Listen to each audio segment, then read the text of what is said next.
नमस्कार दोस्तों, मैं डॉक्टर दीप्ति गुप्ता सेहत की बात आपके साथ। आज हम आपसे बात करने जा रहे हैं BOH के बारे में, मतलब जिसकी बैड ऑब्स्टेटिक हिस्ट्री होती है, जिनका बार बार गर्भपात हो जा रहा है। आइए जानते हैं इस वीडियो के थ्रू। गर्भपात मतलब एबॉर्शन बहुत ही कॉमन हो चुका है और बहुत ही आजकल कुछ इसके मिसयूज भी कर रहे हैं, जो अनमैरिड होते हैं या मैरिड कपल्स ही होते हैं और वो अनवांटेड प्रेगनेंसी रहती है और उसमें वो MTP किट या अनवांटेड किट ले लेते हैं, जिसकी वजह से एबॉर्शन हो जाता है, मतलब बच्चा खराब हो जाता है, या वो चाह नहीं रहे होते हैं तो एबॉर्टिफाई पिल लेते हैं और वो क्लियर कर लेते हैं। लेकिन इसके बैड इफेक्ट भी होते हैं, तो ये जानते हैं क्या होते हैं। बैड इफेक्ट्स ये होते हैं कि इसको बार बार लेने से आपकी बच्चेदानी कमजोर होती है, साथ ही आपके हार्मोनल चेंजेस होते हैं, आपकी ओवरी से भी जो एग्स होते हैं वो कम बनने लगते हैं। इनको लेने से आपका जो मेंटल, आप कभी कभी लगता है कि हम साल में 2-3 बार ले लें लेकिन हम फिट हैं, हमें कोई प्रॉब्लम, ये आपको आगे भी संतानता के लिए भी इंडिकेट करता है।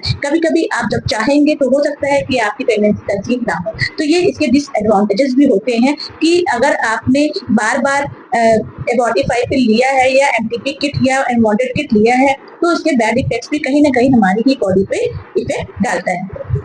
दूसरी थिंग, अगर आपका नॉर्मल है, आपने कोई एबॉर्टिफाइंग पिल नहीं लिया है और उसके बावजूद भी आपको आपकी जो प्रेगनेंसी है वो कंसीव होने के जस्ट आफ्टर अबॉर्ट हो रहा है, तो क्या रीजन हो सकता है? ये हो सकता है कि हो सकता है अंदर कोई इन्फेक्शन हो, जिसमें हम इसका टेस्ट कराते हैं। टॉर्च का टेस्ट होता है, एप्ला होता है, जिसमें हम देखते हैं कहीं हमारे IgGM, IgGA कोई एंटीबॉडीज रिएक्टिव तो नहीं है, तो उसके हिसाब से उसका ट्रीटमेंट किया जाता है। साथ ही साथ आपको अगर ऐसा कुछ है, कहीं थायराइड तो नहीं है, कोई हार्मोन्स इम्बैलेंस तो नहीं है, या कोई मेंटली डिस्ट्रेस तो नहीं है, बहुत सारी ऐसी जो हिस्ट्री है पेशेंट से दी जाती है कि आपको वो पॉजिटिव तो हो रहा है लेकिन एबॉर्शन क्यों हो रहा है, उसकी तरफ ये इंडिकेट करते हैं।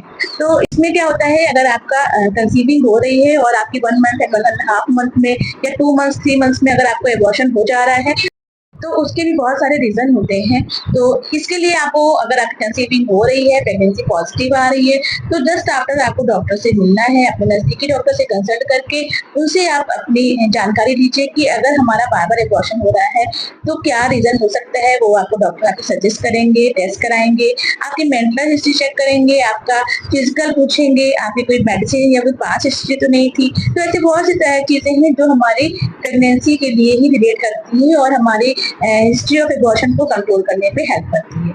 आशा करते हैं हमारे वीडियोस आपको अच्छे लगते हैं। ऐसी ही और जानकारी के लिए मेरे YouTube चैनल को सब्सक्राइब जरूर करें। Thank you.